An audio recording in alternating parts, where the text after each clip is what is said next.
હાલો friends, જય શ્રી કૃષ્ણ. મારા કિચનમાં તમારું સ્વાગત છે. શિયાળામાં હેલ્ધી વસ્તુ ખાવાથી આખા વર્ષમાં હિમોગ્લોબિનની ઉણપ ક્યારેય નથી રહેતી. તો આજે હું હેલ્ધી ને ટેસ્ટી શાકની રેસીપી તમને શેર કરવા જઈ રહી છું. આ શાક અઠવાડિયામાં 2 વખત ખાવું જ જોઈએ. આપણા વડીલો કહેતા કે મગ લઈ આવે પગ.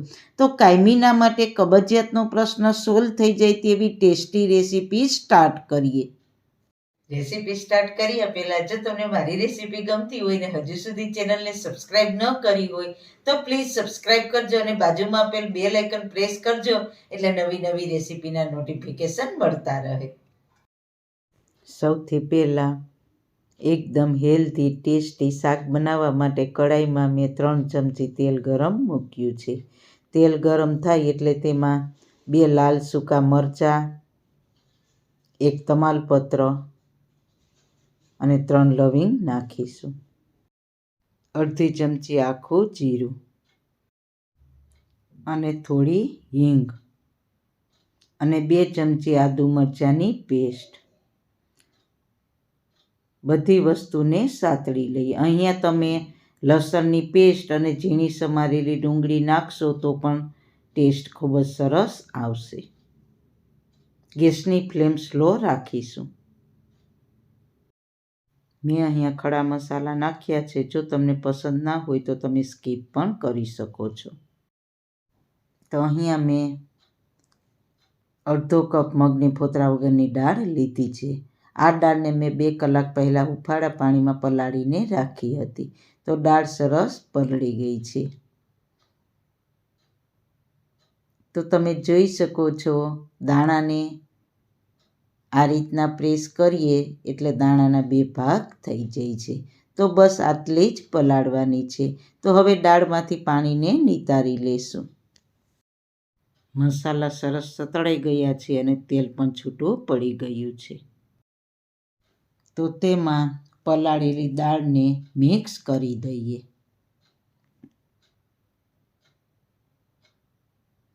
મગની દાળમાં ખૂબ જ શક્તિ હોવાથી મેં અહીંયા મગની દાળનો ઉપયોગ કર્યો છે. તમે મગની દાળની જગ્યાએ ચણાની પલાળેલી દાળનો ઉપયોગ પણ કરી શકો છો. પણ આજે સૌથી વધારે હેલ્ધી શાક બનાવવા માટે પ્રોટીનથી ભરપૂર મગની દાળ લીધી છે. તો તેને સારી રીતના મિક્સ કરી દઈએ. હવે આપણે મસાલા કરી લઈએ. તો સ્વાદ અનુસાર નિમક નાખીશું, અડધી ચમચી હળદર પાવડર અને 2 ચમચી લાલ મરચું પાવડર અને 1 ચમચી ધાણા જીરું પાવડર નાખીને સારી રીતના મિક્સ કરી લઈએ અને સતત હલાવતા રહેશું અને ગેસની ફ્લેમ સ્લો જ રાખવાની છે, નહીંતર દાળ નીચે બેસી જશે.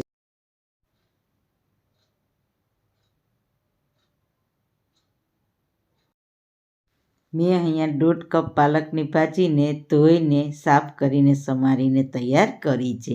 પાલકની ભાજીમાં ફાઇબરનું પ્રમાણ વધારે હોય છે એટલે હિમોગ્લોબિનનું પ્રમાણ પણ વધી જશે અને કબજિયાતમાં પણ ઘણો ફાયદો થશે. હવે પાલકની ભાજીને નાખીશું અને સારી રીતના મિક્સ કરી દઈએ. બાળકો પાલકની ભાજી ખાતા નથી, પરંતુ ભાજીમાં ભરપૂર માત્રામાં ફાઇબર હોવાથી તે વધારે ગુણકારી છે. શરીરમાં પોષક તત્વોની ખામી ક્યારેય ના આવે એ માટે આવી ભાજી શિયાળા દરમિયાન ખાવી જ જોઈએ. જો તમે આ રીતના બનાવશો એટલે જે બાળકો પાલકની ભાજી ના ખાતા હોય તે પણ ખાતા થઈ જશે. હવે ઢાંકણ ઢાંકીને થવા દઈશું ને ગેસની ફ્લેમ સ્લો રાખીશું. થોડી વાર પછી જોશું તો તેલ છૂટું પડી ગયું છે. તો તેને આપણે હલાવી લઈએ અને તેમાં અડધો ગ્લાસ હુંફાળું પાણી નાખીને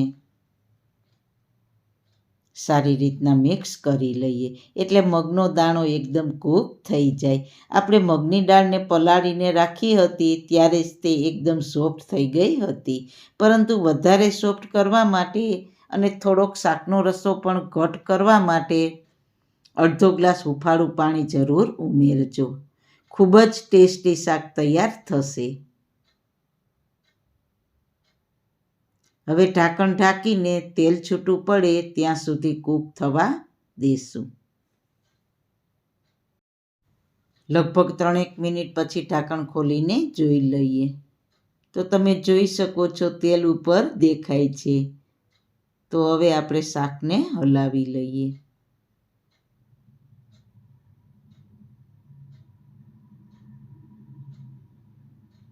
હવે તેમાં અડધો કપ દહીં નાખીશું. દહીંમાં કેલ્શિયમ હોય છે એટલે આપણા શાકમાં પ્રોટીન, ફાઈબર અને કેલ્શિયમ મળી રહે છે. તે માટે દહીંને ઉમેર્યું છે. દહીં નાખીને ફટાફટ સ્લો ફ્લેમ ઉપર દહીંને શાકમાં મિક્સ કરી દઈએ. દહીં જ્યારે પણ શાકમાં નાખીએ ત્યારે ફટાફટ મિક્સ કરી દેવું એટલે દહીં ફાટે નહીં. ફરી આપણે થોડીવાર ઢાંકણ ઢાંકીને કૂક થવા દઈશું અને ગેસની ફ્લેમ સ્લો રાખીશું.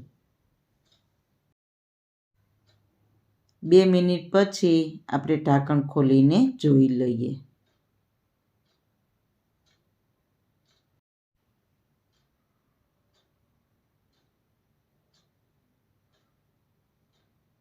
તમે જોઈ શકો છો દાળને પ્રેસ કરીએ તો એકદમ સરસ ગળીને મીણ જેવી થઈ ગઈ છે.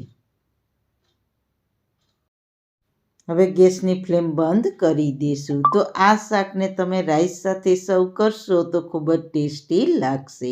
હવે ઉપરથી થોડા ફ્રેશ ધાણા ભાજી નાખીને સારી રીતના મિક્સ કરી દઈએ. તો તૈયાર છે એકદમ હેલ્ધી, ટેસ્ટી ગરમા ગરમ શાક. તો તેને આપણે સર્વિંગ પ્લેટમાં સર્વ કરીશું. આ શાકને તમે રોટલી કે પૂરી સાથે સર્વ કરશો તો પણ ટેસ્ટી લાગશે.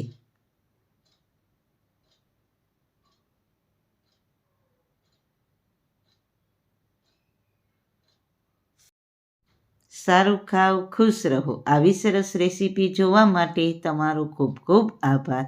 મારી રેસીપીને લાઈક કરજો, શેર કરજો, મારી ચેનલને સબસ્ક્રાઈબ કરજો. ફરી મળીશું નવી રેસીપી સાથે. જય શ્રી કૃષ્ણ.